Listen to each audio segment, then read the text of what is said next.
So you've been wondering, should I buy a Huawei phone? Is it going to work? It's a very scary thing, especially if you're laying out a lot of money for a phone. I got the chance to sit down with Akram Mohammed from Huawei South Africa, and he explained to me what the plans are for Huawei. Let's check out what he's got to say.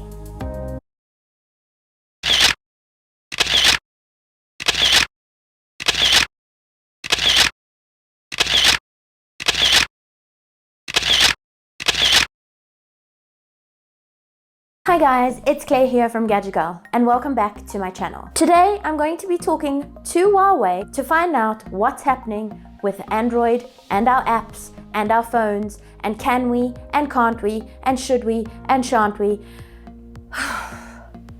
Let's see what they've got to say. So what is HMS? Everybody's been asking this. Firstly, there's a lot of misconception around HMS. It's an operating system, maybe it's a user interface, and various others. But consumers don't need to worry about it too much, because consumers engage on an app level. Do my applications run? If they run, where do I get it from? This is what consumers should be concerned about, and that's what we are trying to say to them is the real major change is that there's no more Google Play Store. It's Huawei App Gallery, and that's where you get your applications from. It's still Android as the operating system, so don't worry, Android APKs will run. And then it's still Huawei EMUI, which is our user interface, which means if you used a Huawei phone before and you use one now with HMS, the look and feel is the same. So all of that is taken away. So what really has changed? Because we are not allowed to use Google's core services. This is the core service that developers use on the back end to enable the applications to have location services, to have push notifications and all of these fancy things. We have to provide our own services for the developer community to enable their apps. That's what we have done, and that's what HMS is. Huawei Mobile Service replaces Google Mobile Service. That's it. And I think we need to be able to get more application developers to integrate these so we can offer more integrated services in our phones. But as far as a consumer is concerned, he's just got a different store to download his applications right now, and a different mechanism to do that. And Google applications do not come pre-installed.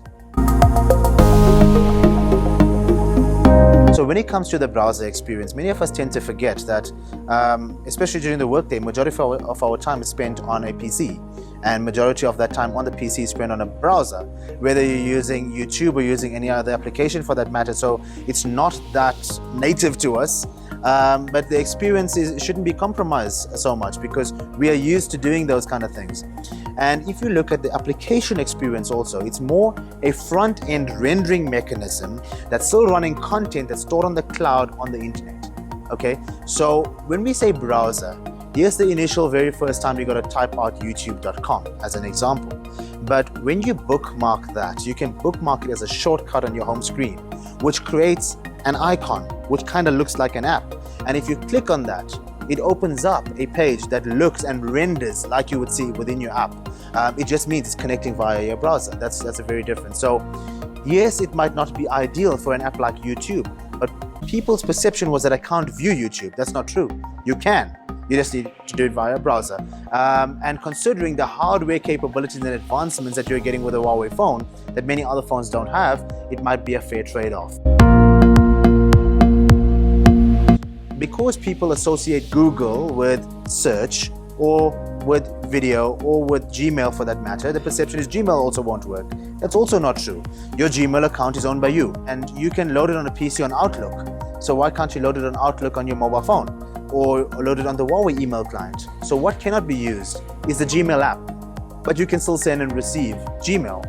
So it's these kind of things when we speak about the education part of things. And then there's many other apps that perhaps you're going to get from third-party stores and side-loaded, so-called. There shouldn't be a concern. In fact, there should be a concern of side-loading apps on other Google phones, on other Android phones. And the reason for that is, if it's not protected by Google Play Store, and Google's very correct about this, that Play Protect runs for malicious code and malicious applications for you. But as soon as you are side loading, it says to you, allow installation from unknown sources. it means you're on your own, because if you allow that, the risk is yours. On Huawei HMS devices, irrespective of where you download from, we run a deep scan of every application, and only when we say no risk detected do you continue, but we don't block you out, whether it's from a web page or a third-party store. And should you still go for whatever reason and install something that is of a malicious kind of origin, we have deep embedded antivirus. It comes natively installed on the device. This will run, it'll find the problem, it'll quarantine and remove it out of your device. So I think if you're looking at security standards, HMS, if anything, has a higher standard of security than your standard Android device. Huawei has proven its capability in terms of hardware over the years. We're the leader in terms of our camera technologies. We are the 5G leader throughout the world, which in a way got us into this problem in the first place. And even our 5G mobile phones, within this period where we had these issues, we still sold more 5G phones than any other manufacturer in the world. And all that's happening right now is we are starting to build up our capability on the software side too. So in a couple of years' time, we're going to be the #1 software provider in the world, perhaps ecosystem provider in the world. And it's a really exciting time for us. But at the same time, we thank the consumers that helped us get there over the years. 5 short years ago in South Africa, we were known as the Hong Kong guys. Today, we are the 2nd largest manufacturer of smartphones globally. So thanks for watching, guys, and I hope this has cleared up a lot for you. If you want more amazing content and to be kept updated with the latest trends in technology, please subscribe.